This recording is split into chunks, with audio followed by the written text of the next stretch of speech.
Welcome everybody to another Cabin Fever Faith. Father Leroy Shiro here, and I'm here out on the lake fishing with my oldest brother Jim. So Jim, you want to kind of pull your face here? We don't look alike at all, do we? That's what I thought. We'll take off our caps. We got the same hairdo. Anyway, I'm entitling this episode is Prayer Line. Okay, you know, one of the neat things that our church has, and many churches, whether they're Catholic or non-Catholic alike, is what we call a prayer line. And basically that is if someone has a need, they want people to pray for, maybe they're going to the hospital for an operation or pray for a friend or anything. They would oftentimes call our office, and we would call these specific people on our prayer line. And they would call other people, right? So you get one person calling 5 who call an additional 5, and pretty soon that prayer is spread all over the community.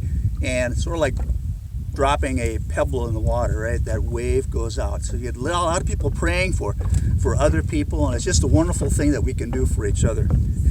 You know, I'm entitling this Prayer Line and kind of sort of taking a different perspective. You know, prayer can come in many forms of ways. But let's think in the context of fishing or angling.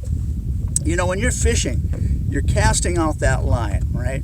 And whether you have a bobber out there or a lure, you're watching this line very carefully for the slightest movement or tug. And to be really good at it, at angling, you follow that line at least in your mind all the way to the end of that lure. And you're waiting for the slightest touch or something that's a little different, and that tells you when to set the hook.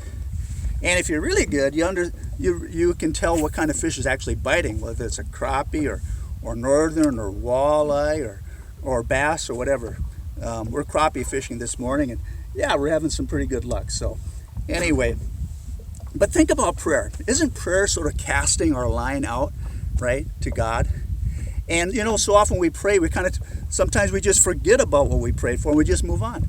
But really, like angling, we should pay attention to that line, right? Look for the slightest movement that God may give us. Hey, speaking of line, look at here. We got oh, you just lost it. It's kind of small anyway. It was small, yeah, that's a good excuse.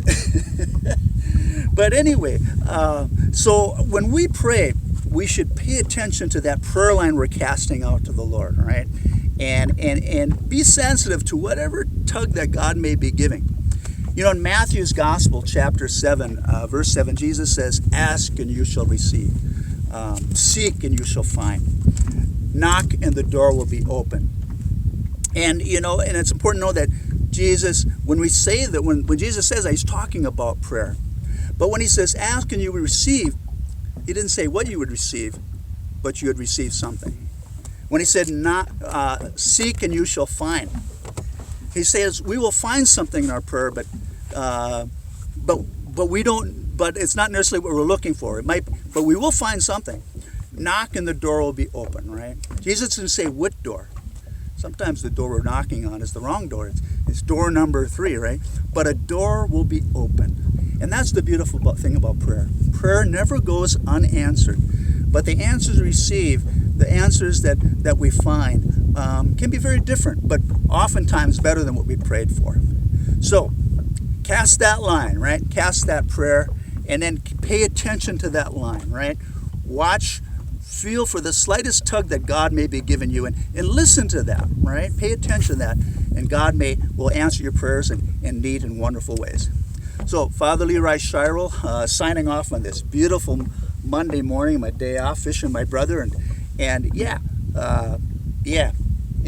we're angling for fish, crappies, and we're also angling for the Lord. So God bless, and until we see each other again.